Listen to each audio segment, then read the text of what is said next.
¿Qué es la inflamación? En este video vamos a hablar de la inflamación en términos generales. Sin embargo, tengo aquí una lámina muy interesante acerca de la inflamación sistémica periférica, en la que se resalta que la edad y la obesidad pueden llevar a la inflamación sistémica periférica, que tiene efectos sobre el cerebro a nivel de la microglía, y luego a través de una cascada de acontecimientos puede llevar a una disfunción cognitiva como fase final.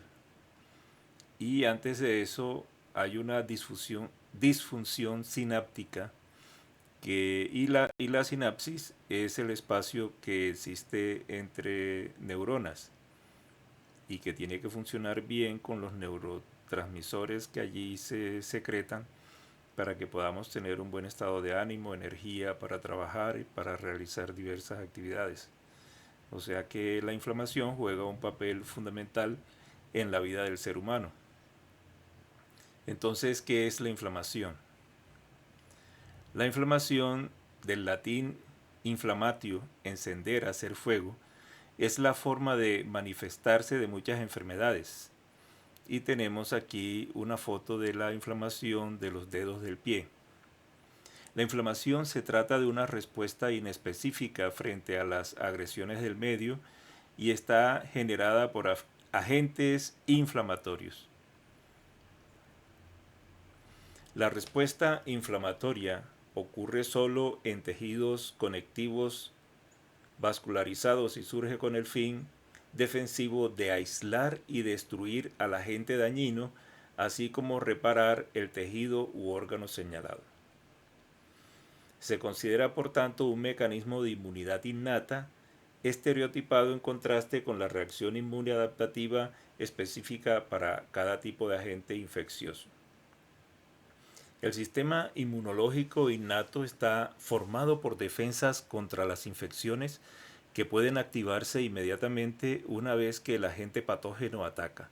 El sistema inmunitario innato se compone esencialmente de barreras que tienen como objetivo eliminar los virus, bacterias, parásitos y otras partículas extrañas del cuerpo o limitar su capacidad de diseminarse y moverse por todo el cuerpo. La inflamación es un ejemplo de esta respuesta inmunitaria innata.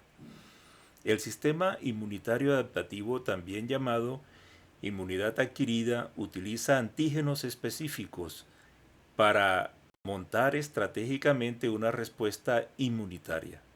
A diferencia del sistema inmunológico innato, que ataca solo sobre la base de la identificación de las amenazas generales, la inmunidad adaptativa se activa por la exposición a los patógenos y utiliza una memoria inmunológica para aprender acerca de la amenaza y mejorar la respuesta inmunológica en consecuencia.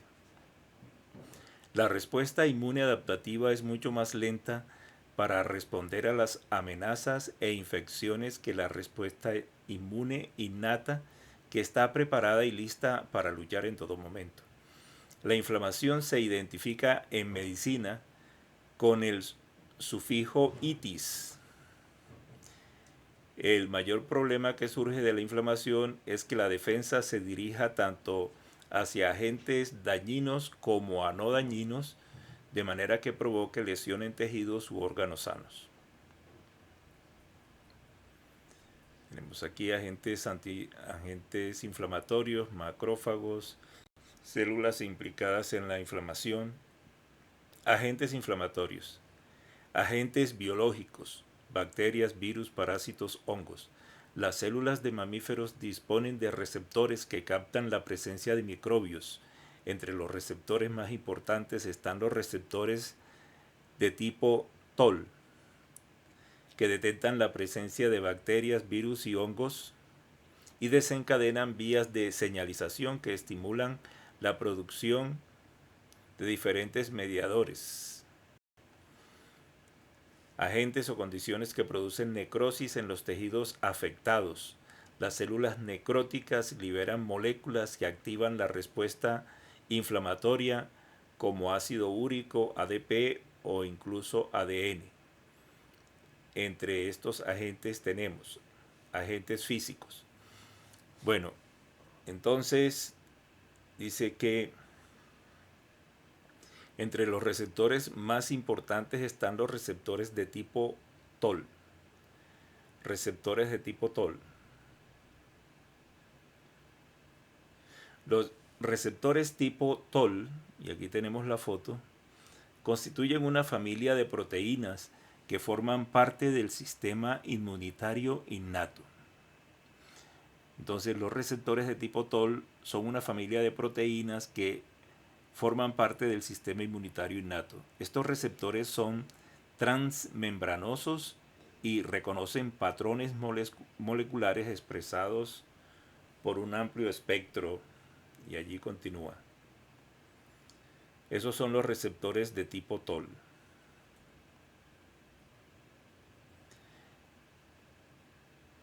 Y los receptores de tipo TOL detectan la presencia de bacterias, virus y hongos y desencadenan vías de señalización que estimulan la producción de diferentes mediadores. Los mediadores. Bueno. Agentes o condiciones que producen necrosis. Necrosis es tejido muerto. A ver si me muestra. Bueno, la necrosis es el patrón morfológico de la muerte. Entonces vemos allí, Dios mío, tejido muerto allí en lo que parece ser una pierna. Necrosis es el patrón morfológico de la muerte patológica de un conjunto de células o de cualquier tejido en un organismo vivo provocada por una putrefacción de órganos que causa una lesión tan grave que no se puede reparar. Bueno, entonces la lesión es tan grave que no se puede reparar. Entonces tenemos agentes o condiciones que producen necrosis, o sea, muerte de los tejidos. Las células necróticas, o sea, las células muertas, liberan moléculas que activan la respuesta inflamatoria como ácido úrico, ADP o ADN. Entre estos agentes tenemos agentes físicos, radiaciones como los rayos ultravioletas, frío, calor, agentes químicos como venenos, toxinas, traumatismos y cuerpos extraños que inducen inflamación porque dañan los tejidos, necrosis o aportan microbios los cuales están en el aire con los cuales pueden causar enfermedades. Alteraciones vasculares. Entonces estamos viendo cuáles son las posibles causas de la inflamación. Entonces, otra posible causa de la inflamación son las alteraciones vasculares, o sea, las alteraciones de los vasos sanguíneos, arterias y venas. Alteraciones vasculares como por ejemplo las que producen isquemia. Isquemia es la disminución o la cesación total de la irrigación de un órgano, o sea que no pasa sangre o pasa sangre pero de forma disminuida, de manera que ese órgano entonces no se está alimentando y puede morir o tiene problemas, ¿no? Entonces las alteraciones vasculares como las que producen isquemia, ¿okay? Disminución de la irrigación sanguínea, miremoslo.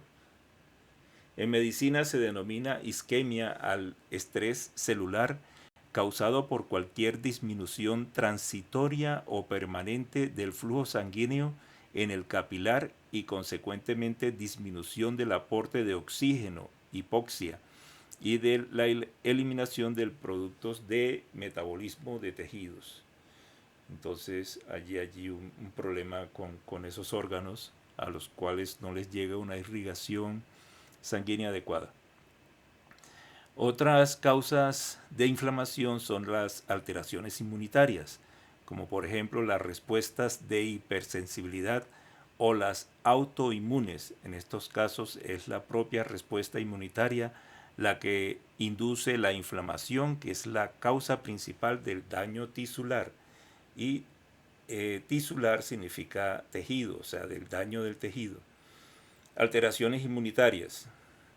El sistema inmunitario o sistema inmunológico es el conjunto de elementos y procesos biológicos en el interior de un organismo que le permite mantener la homeostasis, que significa equilibrio interno frente a las agresiones externas.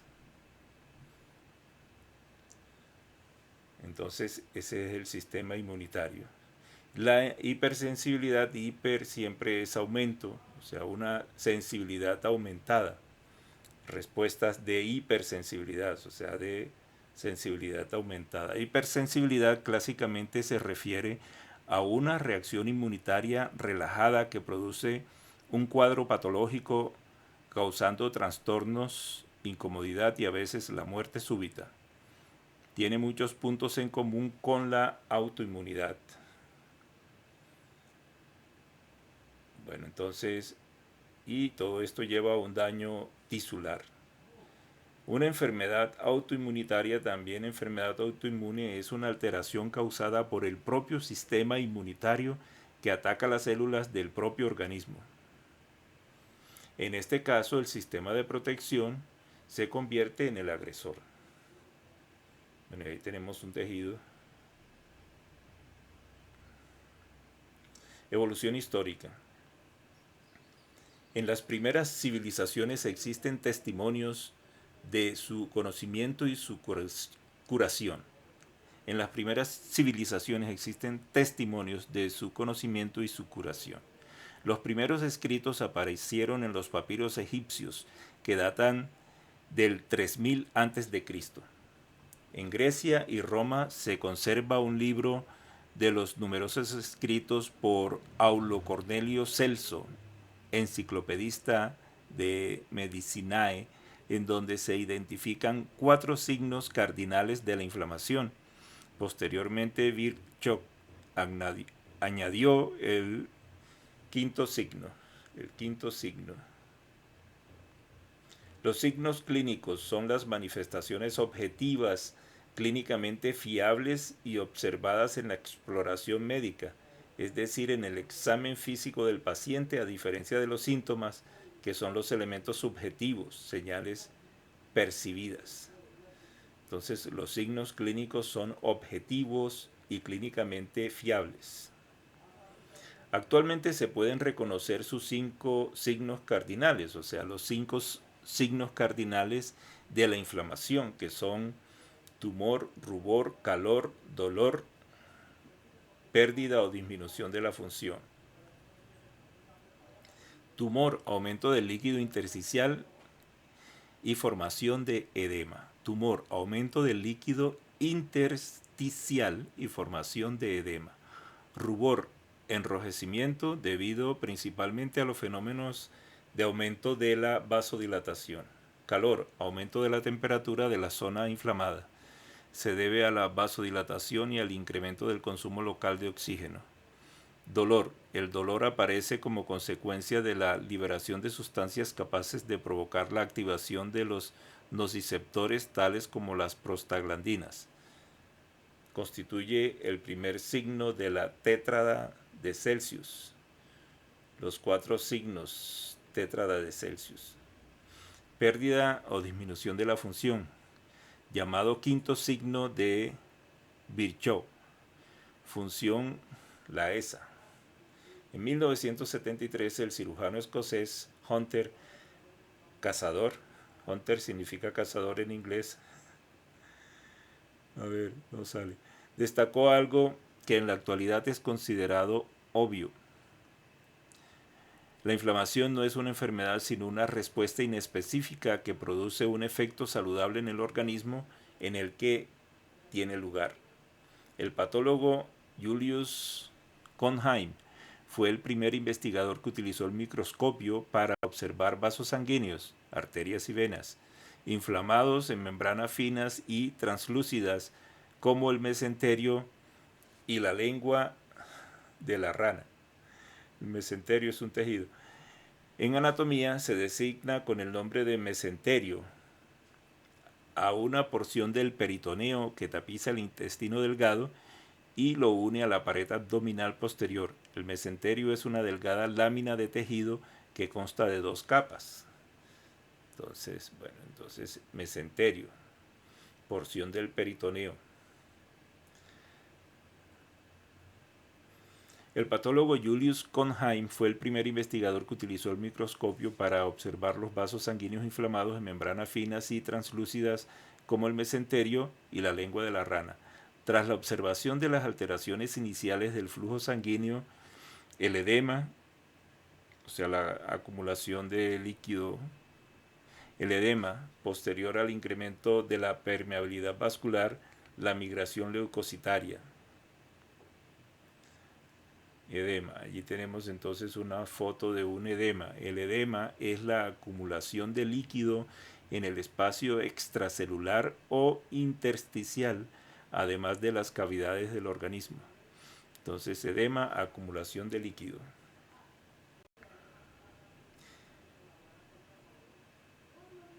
Bueno, tras la observación de las alteraciones iniciales del flujo sanguíneo, el edema posterior al incremento de la permeabilidad vascular, la migración leucocitaria. Ok. En 1867 demostró que la emigración de los glóbulos blancos es el origen del pus. La contribución de Cohnheim fue fundamental para entender todo el proceso inflamatorio. El biólogo ruso Elias Mednikov descubrió el proceso de la fagocitosis, o sea, cuando se comen ese cuerpo extraño, ¿no? Bacteria, virus, hongo. Entonces, Elías descubrió el proceso de la fagocitosis. Fagocitosis es un tipo de endocitosis. Citos es célula. La fagocitosis es un tipo de endocitosis por el cual algunas células rodean con su membrana citoplasmática partículas sólidas y las introducen en el interior celular. Esto se produce gracias a la emisión de pseudópodos alrededor de la partícula o microorganismo. Pseudópodos son falsos pies, o sea, son elongaciones que no estaban allí, que se forman para fagocitar, o sea, introducir ese cuerpo extraño en esa célula que lo fagocita, ¿no? Bueno, el biólogo ruso Elias Mednikov descubrió el proceso de la fagocitosis al observar la ingestión de espinas de rosal por los amebocitos de las larvas de estrella de mar y de bacterias por leucocitos de mamífero, 1882. La conclusión de este investigador fue que el objeto de la inflamación era el de hacer llegar las células con capacidad fagocitaria a la zona de lesión para que fagocitaran a los agentes infecciosos. No obstante, al poco tiempo quedó claro que tanto los factores celulares fagocitos como los factores séricos anticuerpos eran imprescindibles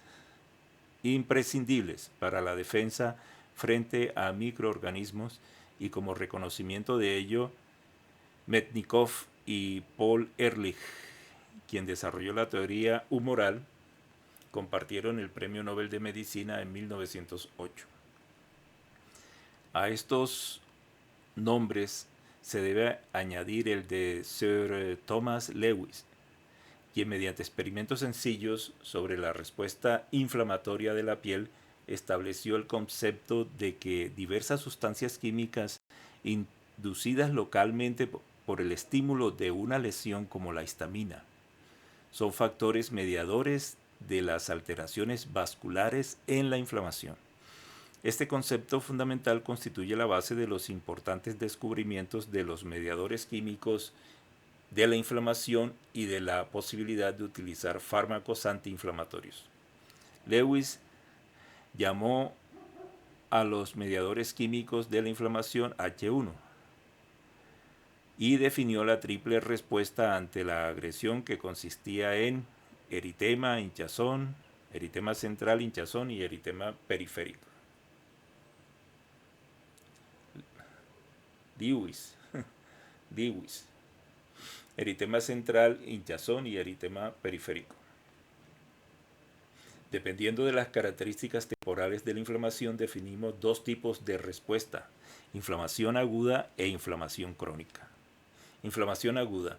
La fase aguda de la inflamación es sinónimo de reacción inmune innata. En la inflamación aguda distinguimos tres puntos claves: cambios hemodinámicos, alteración de la permeabilidad vascular y modificaciones leucocitarias. Cambios hemodinámicos. Después de un periodo inconstante y transitorio de vasoconstricción arteriolar, se produce vasodilatación e hiperemia activa, aumento del flujo sanguíneo en la zona de la lesión, que causa enrojecimiento y aumento de la temperatura. Después se produce un periodo de hiperemia pasiva en la que disminuye el flujo por un aumento de la permeabilidad microvascular con extravasación de líquido y aumento de la viscosidad sanguínea en los vasos de menor calibre, que es lo que se denomina estasis, parálisis total del flujo. A medida que evoluciona la estasis, se produce la orientación periférica, marginación de los leucocitos que se adhieren al endotelio, atraviesan la pared vascular y se dirigen al intersticio. Paso por paso, solo de manera didáctica, ya que estos eventos ocurren superponiéndose, se observa lo siguiente: vasodilatación arteriolar y capilar, aumento de la velocidad del flujo sanguíneo, eso es hiperemia, aumento de la permeabilidad de la microvasculatura,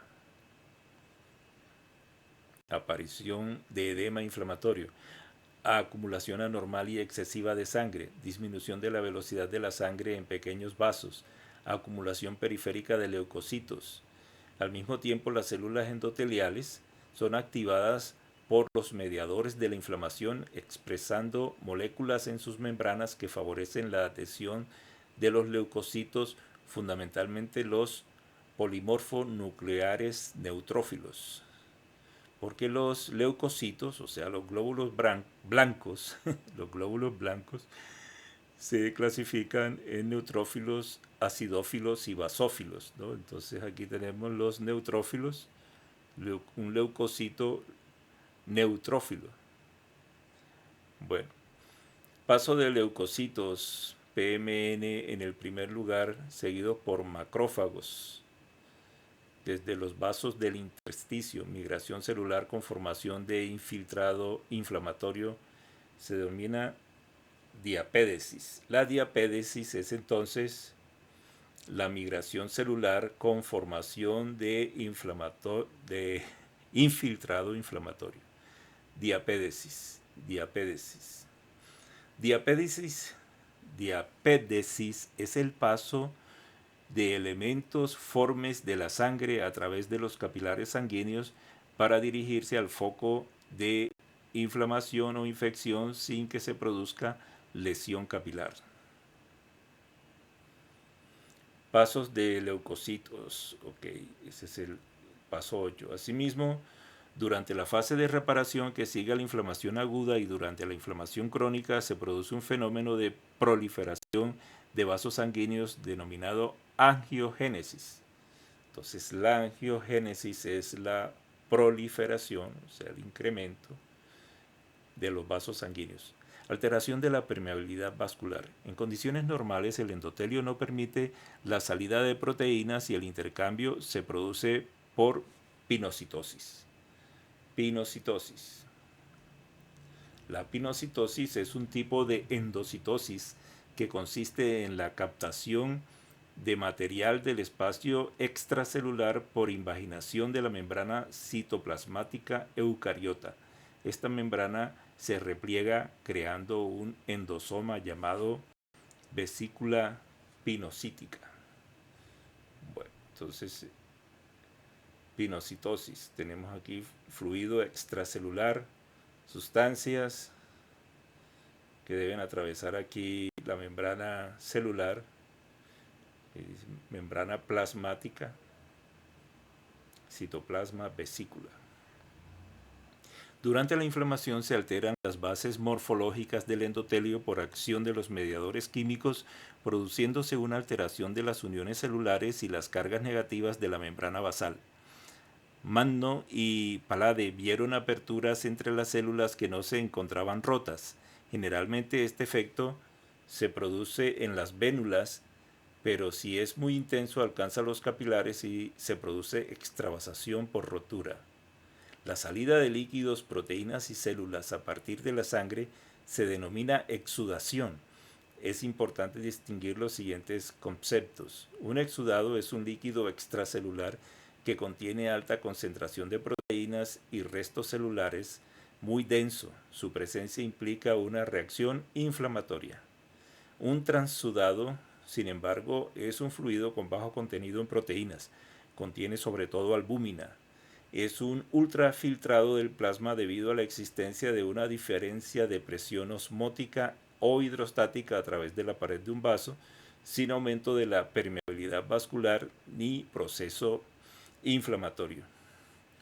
Un edema es un exceso de líquido en el tejido intersticial que puede ser un exudado o un transudado. El pus es un exudado purulento, un exudado inflamatorio rico en leucocitos, sobre todo PMN, restos de células muertas, en muchos casos microbios. El aumento de la permeabilidad vascular se genera por varios mecanismos que pueden producirse simultáneamente. Contracción de células endoteliales.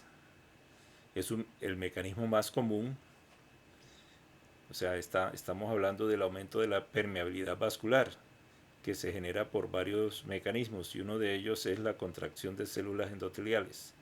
Es el mecanismo más común, desencadenado por diferentes mediadores como la histamina, la bradiquinina, los leucotrienos y la sustancia P, entre otros. Estas sustancias provocan la contracción brusca por fosforilación oxidativa de los filamentos de actina y miosina de las células endoteliales, que se retraen de forma que los espacios interendoteliales aumentan. Después, el citoesqueleto se reorganiza para mantener la contracción durante más tiempo. Las sustancias inflamatorias pueden disolver la membrana basal de estas aperturas. Daño endotelial. La necrosis de las células endoteliales provoca la separación. Daño endotelial. La necrosis, o sea, la muerte de las células endoteliales, provoca su separación de la pared del vaso, creando de esta forma una apertura en el mismo. Puede producirse en heridas severas como quemaduras o por la acción tóxica de microbios que afectan directamente el endotelio. Los PMN que se adhieren a las células endoteliales también pueden dañarlas. En este caso, la pérdida de líquido continúa hasta que se forma un trombo o se repara el daño. Aumento de la transcitosis. El transporte de fluidos y proteínas a través de las propias células endoteliales y no entre ellas puede realizarse mediante canales que se forman a partir de vacuolas y vesículas no recubiertas interconectadas, denominado órgano vesículo vacuolar. Parece que el factor de crecimiento endotelial vascular estimula el número y el tamaño de estos canales. El factor de crecimiento endotelial vascular es una proteína señalizadora implicada en la vasculogénesis, o sea, en el origen del aumento del crecimiento de arterias y venas, ¿no? Arterias, o la creación, génesis es origen de arterias y venas, y en la angiogénesis, o sea, el factor de crecimiento endotelial vascular es una proteína señalizadora implicada en la vascugénesis. El factor de crecimiento endotelial vascular es una proteína señalizadora implicada en la vasculogénesis y en la angiogénesis.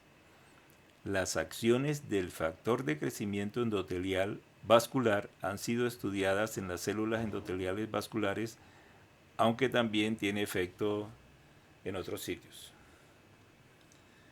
Respuestas de los vasos linfáticos. En condiciones normales, el sistema linfático filtra y controla las pequeñas cantidades de líquido extravascular que se ha perdido en los capilares. Durante la inflamación, la cantidad de líquido extracelular aumenta y el sistema linfático participa en la eliminación del edema. Asimismo,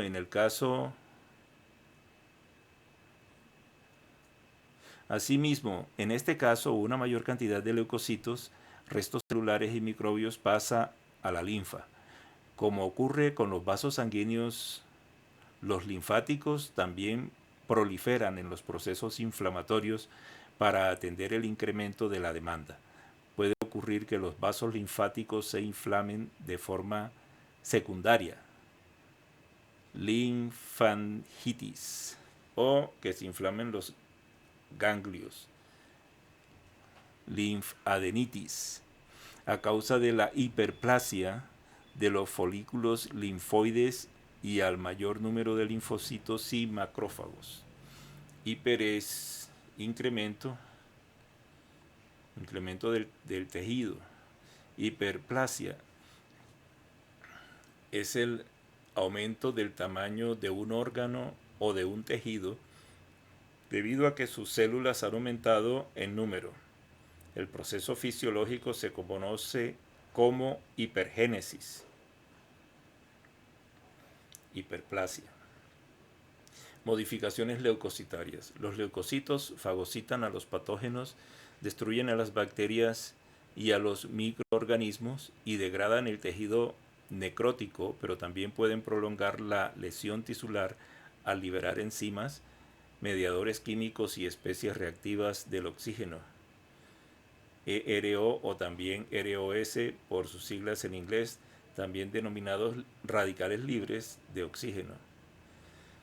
Los dos grupos de leucocitos más importantes en un proceso de inflamación son los leucocitos polimorfonucleares neutrófilos y los macrófagos. Los leucocitos polimorfonucleares neutrófilos tienen la sigla PMN. Okay. El tejido conjuntivo contiene macrófagos y mastocitos, que son células centinelas capaces de reconocer la presencia de microbios, células muertas o cuerpos extraños. Los macrófagos son los elementos principales en el inicio del proceso de inflamación, ya que poseen receptores específicos capaces de reconocer microbios y células muertas. Cuando reconocen estos elementos, los macrófagos producen las citoquinas IL-1 y TNF-alfa, que desencadenan la inflamación propiamente dicha, actuando sobre las células endoteliales de los vasos sanguíneos cercanos, sobre todo las vénulas postcapilares, para permitir la migración transendotelial de los leucocitos. Los mastocitos reaccionan al estrés físico que se detecta en los tejidos, calor, frío, presión, y producen los mediadores de serotonina e histamina, que son potentes agentes vasoactivos que actúan sobre la contracción y la permeabilidad de los vasos, tanto arteriales como venosos. Como consecuencia de la activación de macrófagos y mastocitos se produce la liberación de mediadores químicos de la inflamación. Estos mediadores inducen la vasodilatación de la zona afectada, lo que provoca la salida de líquido de la sangre hacia los tejidos, generando un edema.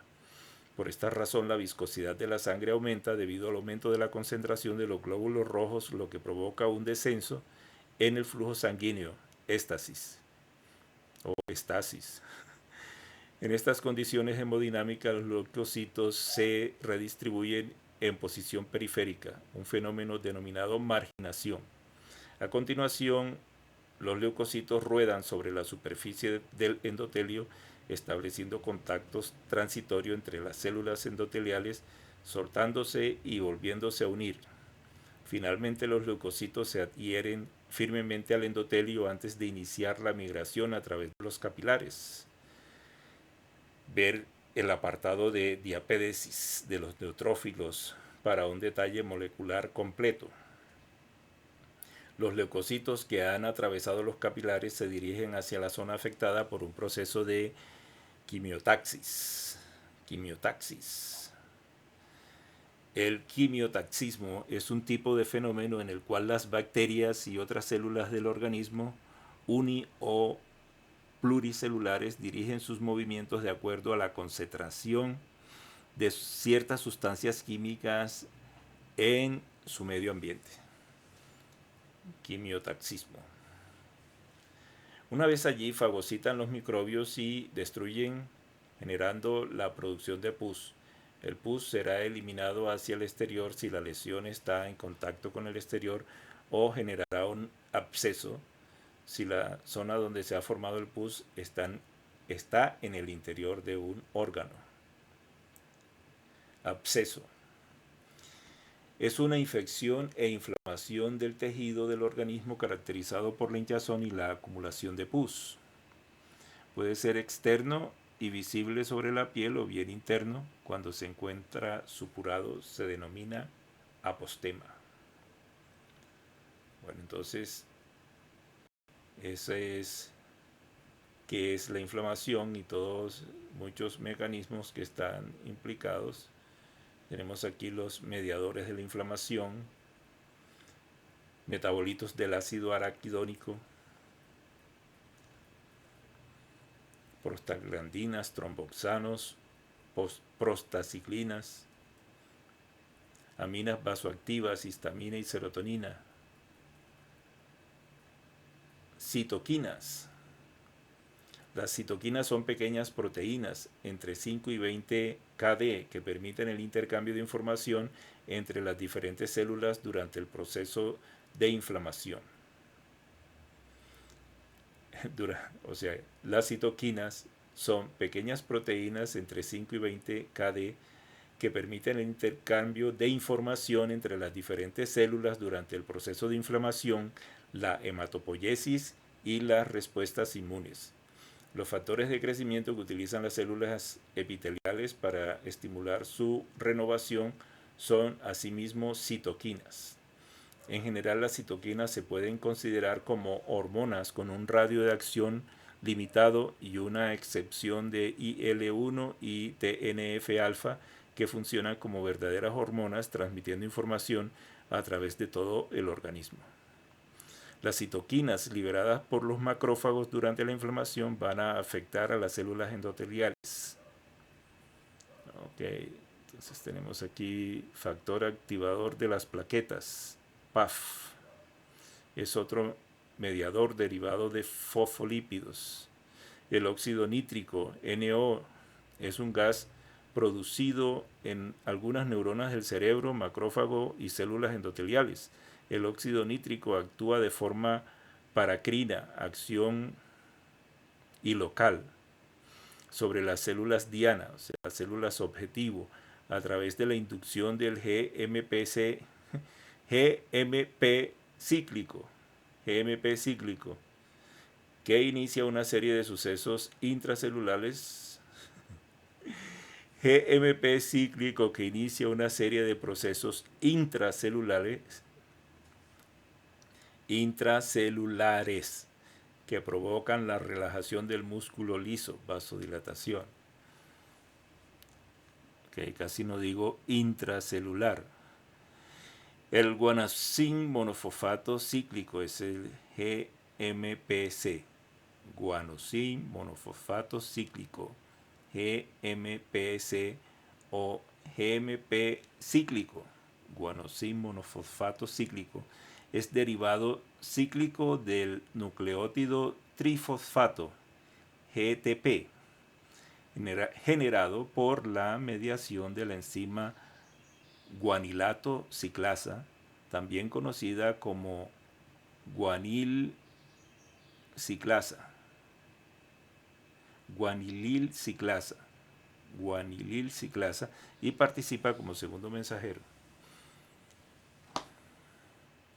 Eso es el óxido nítrico. El óxido nítrico se sintetiza a partir de la L-arginina por la enzima óxido nítrico sintasa. Aquí tenemos la foto de la L-arginina. La arginina es uno de los 20 aminoácidos que se encuentran formando parte de las proteínas. En el tejido hepático, la arginina puede ser sintetizada en el ciclo de la ornitina. Este aminoácido o aminoácido total se encuentra involucrado en muchas funciones. Entonces tenemos aquí también acerca de los radicales libres como mediadores de la inflamación, constituyentes de los lisosomas de los leucocitos. Muy bueno el artículo, ¿no les parece? Yo sé que sí. Papel de los mediadores en las diferentes reacciones de la inflamación. Papel de los mediadores en las diferentes reacciones de la inflamación. Vasodilatación, bueno. Tenemos aquí un muy buen material en Wikipedia.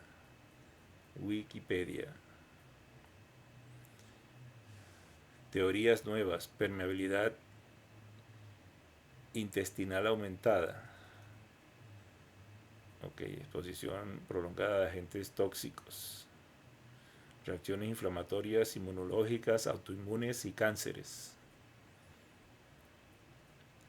Características de la inflamación aguda.